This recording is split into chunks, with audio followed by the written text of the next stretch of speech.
I'm very happy to provide this brief message on a subject that I think is extremely relevant and of great value to everyone living in this region. The debate being on the southern dilemma and the linkages between inclusive economic growth, poverty eradication and climate change. This is clearly a very complex web of interlinkages, because if we are talking about inclusive growth, we necessarily have to ensure that all the institutional arrangements, all the policy measures that would bring about the best in human society, particularly those who are not fully included in the economic system right now, are fully in place. So I think what we need to do is to first ensure that we have the right policy measures and the institutional facilitation whereby people can be drawn into the economic system more comprehensively. We also know that poverty eradication necessarily requires people getting into the mainstream, because as long as they are marginalized, as long as they are not looked after by the mainstream of economic policies, they will certainly not be able to improve their lot. And in fact, there are prospects that they might actually worsen over a period of time in terms of economic well-being. Now, to all of this, we can add the problem of climate change. We know now fully, as brought out by the fourth assessment report of the IPCC, that the impacts of climate change will fall disproportionately in a negative direction on the poorest of the poor.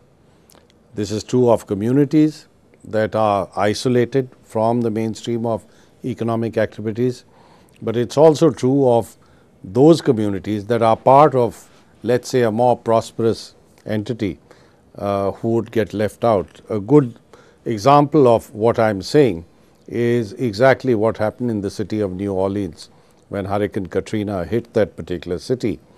The worst sufferers turned out to be the poorest of the poor. Now, New Orleans by itself is not at all a poor community, but there are several members of that society who are clearly underprivileged and dispossessed of all the wherewithal and the infrastructure that is required. So, to an existing situation which is certainly not healthy even at this point of time, we are adding a set of influences through the impacts of climate change which are going to make the situation even more unhealthy. And therefore, I think it's absolutely essential that we assess the impacts of climate change in a specific location and in relation to the problems of a specific society, and then we project this in the future. Now, those projections are provided in adequate detail as far as the fourth assessment report of the IPCC is concerned, but we necessarily have to see how these translate into specific actions and specific problems for the poorest communities, particularly in South Asia. Now, once we do that, then we would be able to map out strategies by which we would adapt to the impacts of climate change, and this would require a whole range of interventions. For instance, in some cases, we will need to create infrastructure. Those who are living in coastal areas that are threatened by sea level rise will necessarily need some kind of physical infrastructure to protect them. We may have to bring about changes in zoning laws.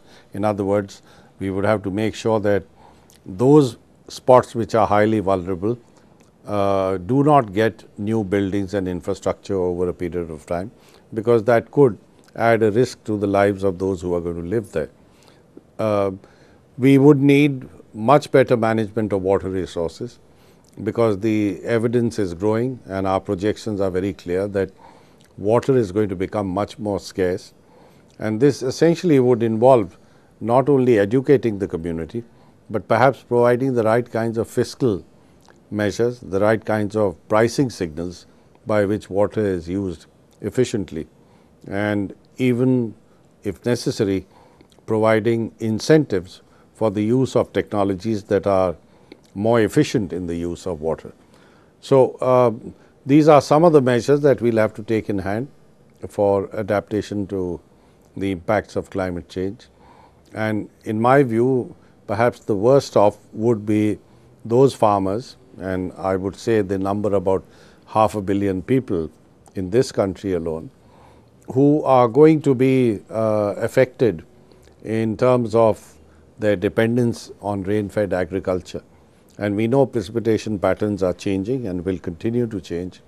So, the lives and livelihoods of these people, these poor farmers, are going to be affected adversely. And this would require a substantial amount of research and development in terms of new cropping practices, again better management of water resources, and if necessary even the development of new strains of crops that would make it possible for them to survive under those adverse conditions. Now, all of this is only something to provide relief for a short period of time to those who are going to be affected. We can't get away from the fact that ultimately the global community has to mitigate the emissions of greenhouse gases. We have to stabilize the Earth's climate, and that's only going to happen if we're going to take stringent measures to reduce the emissions of greenhouse gases and ensure that at least a few decades down the road, we are able to stabilize the Earth's climate to a level where the most harmful impacts can be contained.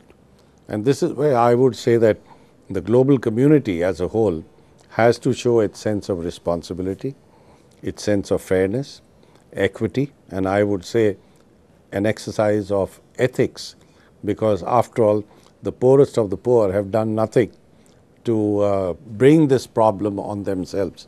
This problem has been caused by the richest and the most prosperous societies on earth, and I think it's for them to realize their responsibility and their duty, if I may say so, to help the poorest of the poor.